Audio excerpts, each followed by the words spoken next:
Today we brought you the news that Casemiro will be leaving United at the end of the season. Well, today Michael Carrick explained the reasons behind that decision.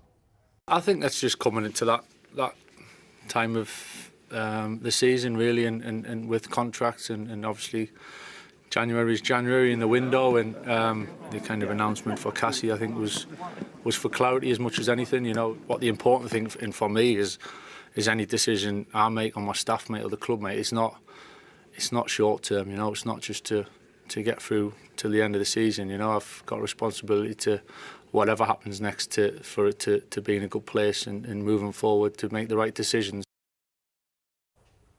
So he's not making short-term decisions, but will the fact that Casemiro is definitely going at the end of the season affect their transfer plans now? I think Manchester United are going to rebuild their midfield in the summer. They've known for a long time Casemiro would be leaving, just because of his age and also the wages that he's on. Pretty much everybody in football knew that Manchester United would let him go when his contract expires. I think United are already looking very, very hard at signing one or two midfielders this summer. They did a good job of rebuilding their forward line last summer. I think one other thing they need to sort out this summer is the long-term future of Bruno Fernandes. Are we again going to be talking about the possibility of him going to Saudi Arabia, or is he going to stay until his contract runs out? Are they going to try and replace him? So I don't think Casemiro is going to affect things that much. I think plans are already in place to really strengthen the squad. Interesting to see also who'll be the manager or head coach. It will indeed. This summer, especially if they keep playing as well as they did against City last weekend under Michael Carrick.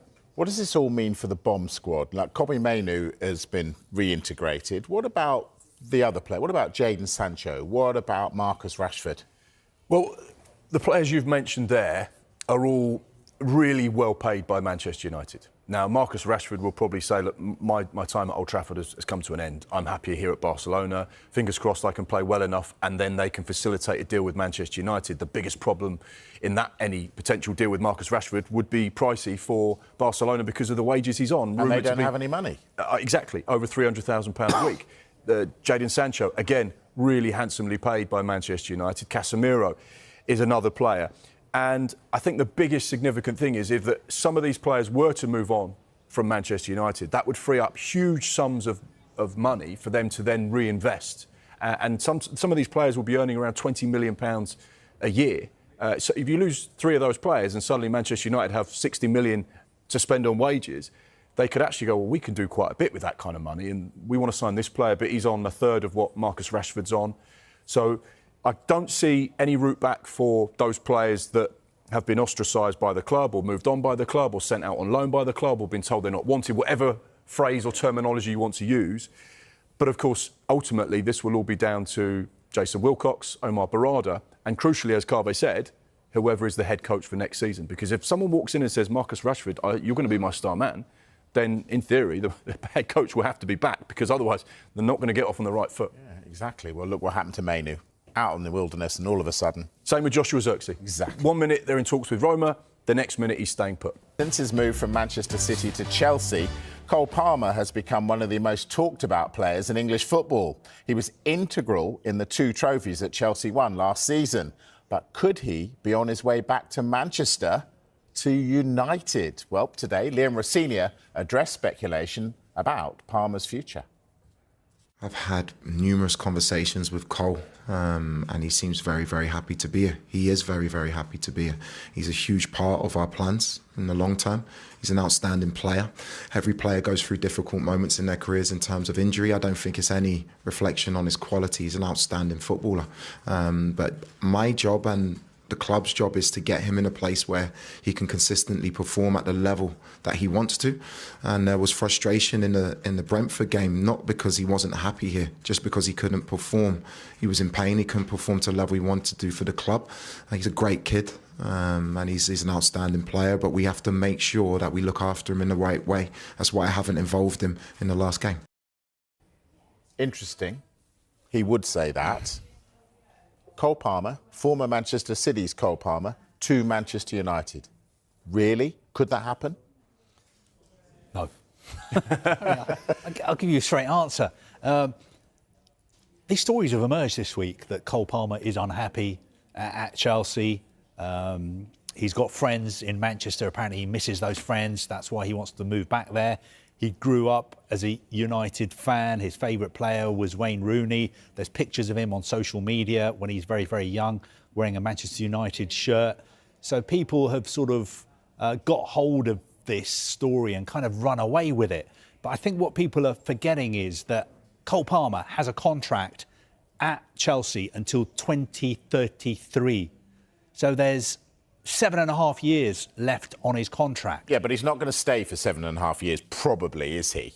Well, he may not, but it would take an extraordinary offer for Chelsea to be tempted to sell him.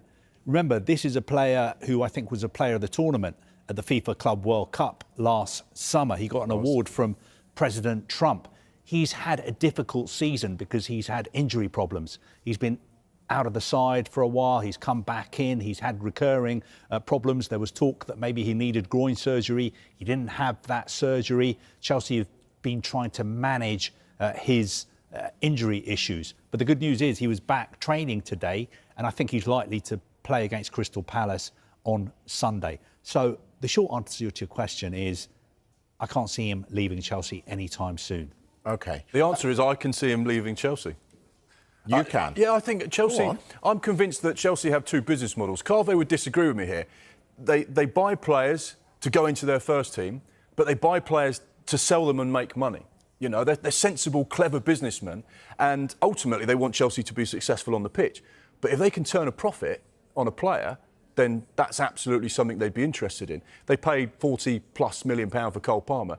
If someone like Manchester United, who's looking to do a rebuild in the summer, turns around and sticks £100+ million on the table, I think Chelsea would find that difficult to reject, as much as they know that Cole Palmer is a massively important and key member of their team.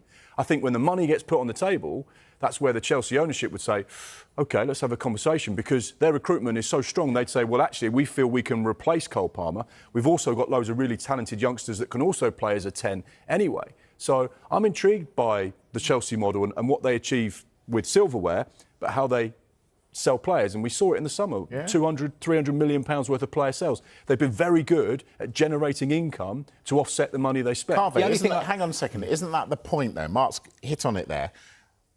Clearlake Capital are a hedge fund company, aren't they? They're in it to make money. Chelsea fans are not going to like to hear it, but they're there to make money. So isn't that the flaw in this project? That the fact is, if someone as good as Cole Palmer and really good offer comes in, he's gone. Well, look, they're a private equity company. Mark makes some very, very good points. The only thing I would say, two things I would say, is one, I don't think there's anybody out there who could afford to buy Cole Palmer. I think to tempt Chelsea to sell Cole Palmer, I think you're talking about 150, 200 million pounds. That's just off the top of my head.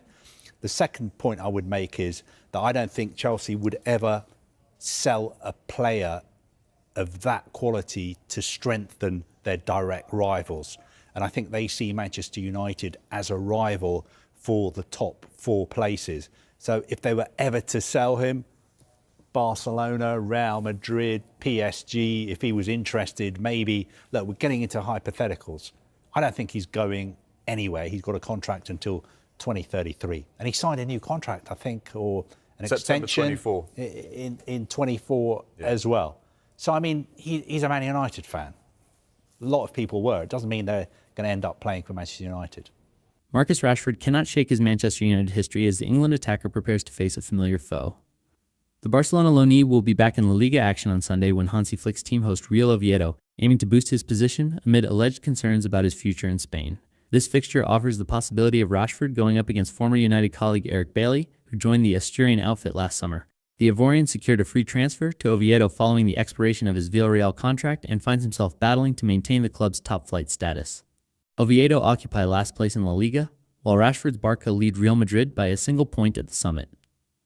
The Blaugrana will anticipate dominating the relegation candidates, who are currently 7 points adrift of safety. Bali, 31, has featured sparingly in their top-flight comeback, managing only 5 league outings so far this campaign. And there's some uncertainty over his inclusion in manager Guillermo Almada's squad after being absent from their previous 2 fixtures. Even if he doesn't feature in Oviedo's matchday squad, Bally could still turn up in the stands for one of their most significant fixtures this season. Rashford, meanwhile, is striving to recapture his finest Barcelona form, having managed just 1 goal and 1 assist in their previous 7 league matches. Bally, who turned out 113 times for United after joining the club in 2016, has tremendous respect for Rashford. The defender singled out the England international as one of the players who blew him away when he first arrived at United. Speaking after his loan switch to Marseille in 2022, he said, "I knew a lot of great players in Manchester.